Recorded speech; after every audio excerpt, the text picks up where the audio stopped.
Hi, I'm Kelly at Book and Paper Arts.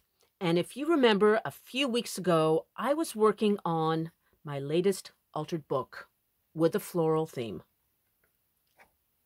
Today, I have two new layouts here.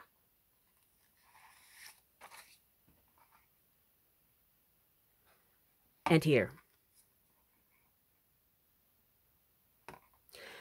Today's video is going to show how these layouts got made, and along the way I'm going to talk about collage and mixed media and other book altering techniques. If you like altered books, journal arts, and vintage books and paper, please subscribe to my YouTube channel and turn on the notifications with a little bell, and you will have more of them in your life. Let's go alter a book. I've prepared my pages, and now I have this blank canvas to work on. Over here is a pocket, and something's going to go in this pocket. I don't know what yet. And I made it by taking a section of pages that were glued together like this, and then just cutting them on the diagonal, gluing here, and now I have a pocket. I have a whole video just on how to prepare your altered book with pages turned into pockets.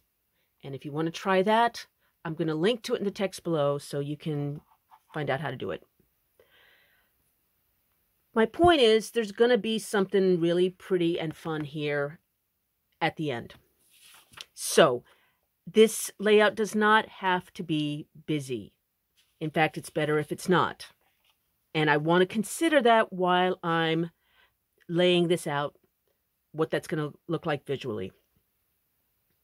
I'm starting here with a fragment that's going to echo this corner of the layout. Anchor this corner of the layout. It's from The Girl's Own Paper, and that is a magazine from the 1880s-ish. And they often had these illustrated black and white drawings of flowers. When I have those, I like to trim it here and then just rough tear it. And then I will have this diagonal piece that again can anchor a corner of the layout. It looks really cool with the contrasting text. I'm going to do that here. I have a little problem because when you are preparing your pages to be altered, when you glue them, the seam that results, the binding, can sometimes be perfect and flat, but not often. It's much more likely to have bulges and blisters and bouncy things, and this one's pretty much just a ditch here. Meaning that when I actually glue this down and take it across, I cannot guarantee that it's going to be smooth and perfect. It's always a gamble. And the only way to find out is to get in there and start gluing. Before I do that, I want to point out that this piece does a couple of things. It pulls the viewer's eye across both pages, connecting the layout. We've also got a line here, blah, blah, blah, blah, blah, that is echoed roughly with the line of the pocket. And again, it gives it some visual cohesion. I'm going to start gluing. I got lucky. I'm pretty happy with how that is. Moving on. I'm going to use this flower over here. Just glue that down. This page, this part of the layout is a different story. I could just decorate the bottom side half of the pocket, and that would be fine, because again, when the book is finished, the decorative element on this page is going to mainly come from the tags and cards. But when the cards and tags come out, it's going to leave this blank space, and that bugs me. So I try to find an image that will somehow work with the top and the bottom part of the pocket. The challenge is that whatever image I put in here when the cards are in there, it's going to be bisected like this. Let's say I wanted to use this. Now that would be pretty enough if this was just a static layout, but because it's a pocket, when the images are put in the pocket, this is going to be bisected. You're going to see tags and cards and the bottom half of her. And that just looks ridiculous. So I need something that will look good when it's half of an image and when it's all of an image. That's a challenge. But I got lucky. I found this leaf. I found it last week in a Bible, a Welsh Bible from 1871. And this is a wonder to me that 150-something years ago, somebody was taking a walk or was in a garden, and they fell in love with this so much that they pressed it in the Bible. And there it stayed until I found it this week. Now I can turn it into another thing, a work that will, I hope, be loved and a beautiful thing. I like that green matches this green. I had intended for a while to use this flower. But then when I found the leaf, the greens clash too much and make my teeth hurt. So I'm glad that I found this one. I could put it in straight up and down, but I think I'm going to do it like that to mirror this slanting bud and stem over here and just give it a little bit more movement. The best way to make sure that this lines up perfectly is to put it in and then get it situated. And now I'm just going to straight up mark off where this line is.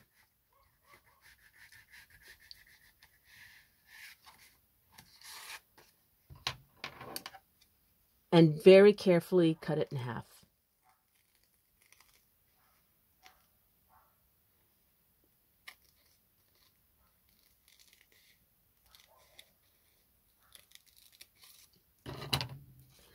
Now I can glue this to this side and this to this side of the pocket and make sure that I line them up perfectly like a puzzle.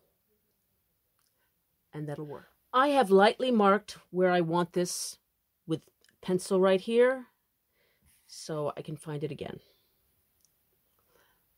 I'm just going to take my gel medium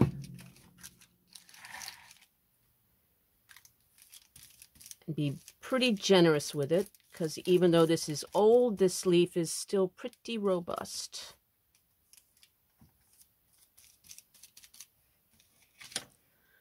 Put that there and line it up with the pocket.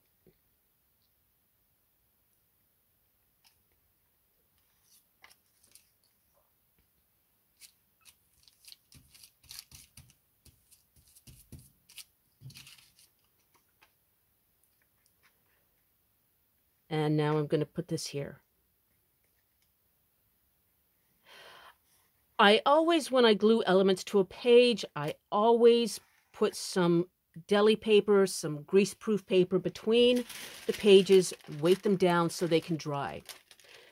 In this case, I am also going to add a little extra piece of greaseproof paper right here, just to make sure that no little bits of stray glue are going to glue this pocket together. And it will. I found out the hard way. I'm going to slide that in there over all of the glued bits and then weigh it down to dry. I am very happy with how this layout turned. I may add some embellishing. I'm not sure, and I want to sleep on it before I put down something that I can't take back. Instead, let's move on, and I will make one more quick layout. This is the back, And normally I would add some print or text or handwritten something to offset this blankness that just draws the eye and overwhelms the balance of the page. Instead, I have this card. And this is the back of a cabinet card, or it was. Very similar to this. And I peeled the image off and used that in another project, and it came off so clean, so well, that I can now use this as a kind of a frame. To that, I am going to add this postcard of an old-timey French soldier with a bouquet of flowers and a sign that says, "Une fleur, un baiser," which means you give me one kiss and I will give you one flower. Over here, I'm going to put this piece, and it is actually a fragment from another postcard. And I cut round it, and now I'm going to make it into a little pocket. I just like that scalloped edge, and I thought that would be a really cool edge of a pocket. So I'm going to put it down here on this bottom, give it a nice natural frame feel. Then I'm going to add this guy. There. I'm not going to glue him down flat. He wouldn't go because this is too bulky. So he's going to just kind of here add a little bit of multi-dimensionalness. Well, this is looking good, I must say. I don't fill the pockets. I don't know what's going to go in the pockets until the book is completely finished. Then filling up the pockets and playing with all of the old paper that could possibly go there, that's my reward for all of the gluing and cutting and patience.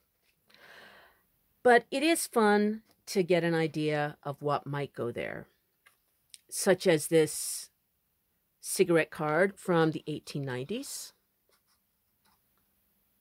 She would go good with this guy.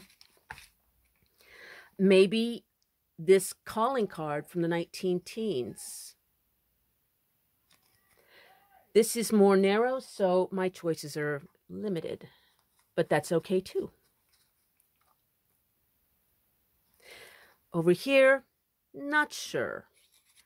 It's a bigger pocket, so I have more possibilities. It might be this French letter. This handwritten French envelope would look good. Maybe this French holy card with an angel, with angels, sorry. That would look good because it's got some similar colors as to these other elements. We shall see. And we shall see soon because I only have one last layout to finish, and then this book is done. So you can look forward to a flip through of the completed piece in a few days. Please check out the text below this video. It has links to my online shop where I sell vintage paper and other ephemera, to my Etsy shop where I have printable scans of digital versions of paper ephemera, and also to my website where I have lots more altered books. Until next time, happy making.